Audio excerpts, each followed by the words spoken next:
Another great night of boxing. I'm going to start with the heavyweights, Tom Little against Lartey Babic. Another really strong performance from Babic. It looks a little bit reckless, but we always know what you're going to get with Babic. He's going to come forward and throw loads of punches, but he is there to be hit. I mean, Little did catch him a few times. I thought Little actually got his game plan pretty spot on.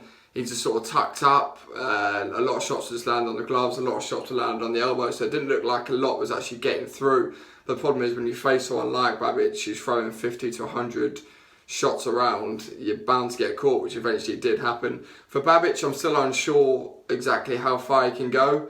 I know he's smashing everyone at the minute that he's fighting, but I just struggle to see when he fights someone with a lot of power or a little bit more ring IQ, if he can get past them. And for Little, I think if he stays in the gym and he keeps fit and sort of keeps on top of his training momentum, I know he said before he'd like to win a European title, and I think he can definitely hang around the domestic level with English title, British title, maybe even a European title, but he's got to keep that dedication up, which I hope he does because he's great entertainment. Up next was Wardley against Lartey. A really good performance from Fabio, of course, with a massive knockout in round 2.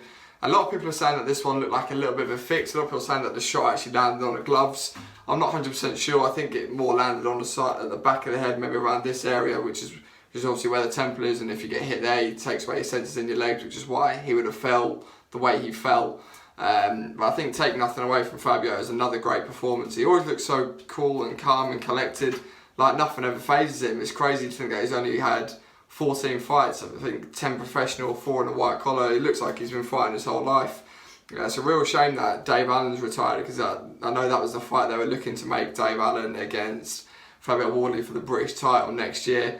But Eddie Hearn said in an interview last night that Wardley will be getting a shot at the British title. They just said maybe one more fight is another one, and then they'll be going into that. So it's a really cool journey to see someone coming from the white collar scene and to take to the professional game so well. It's a really interesting story to follow. And of course, in the main event, you had Benn against Formella. I think one judge had Benn winning every single round. The other two had Benn just dropping one round.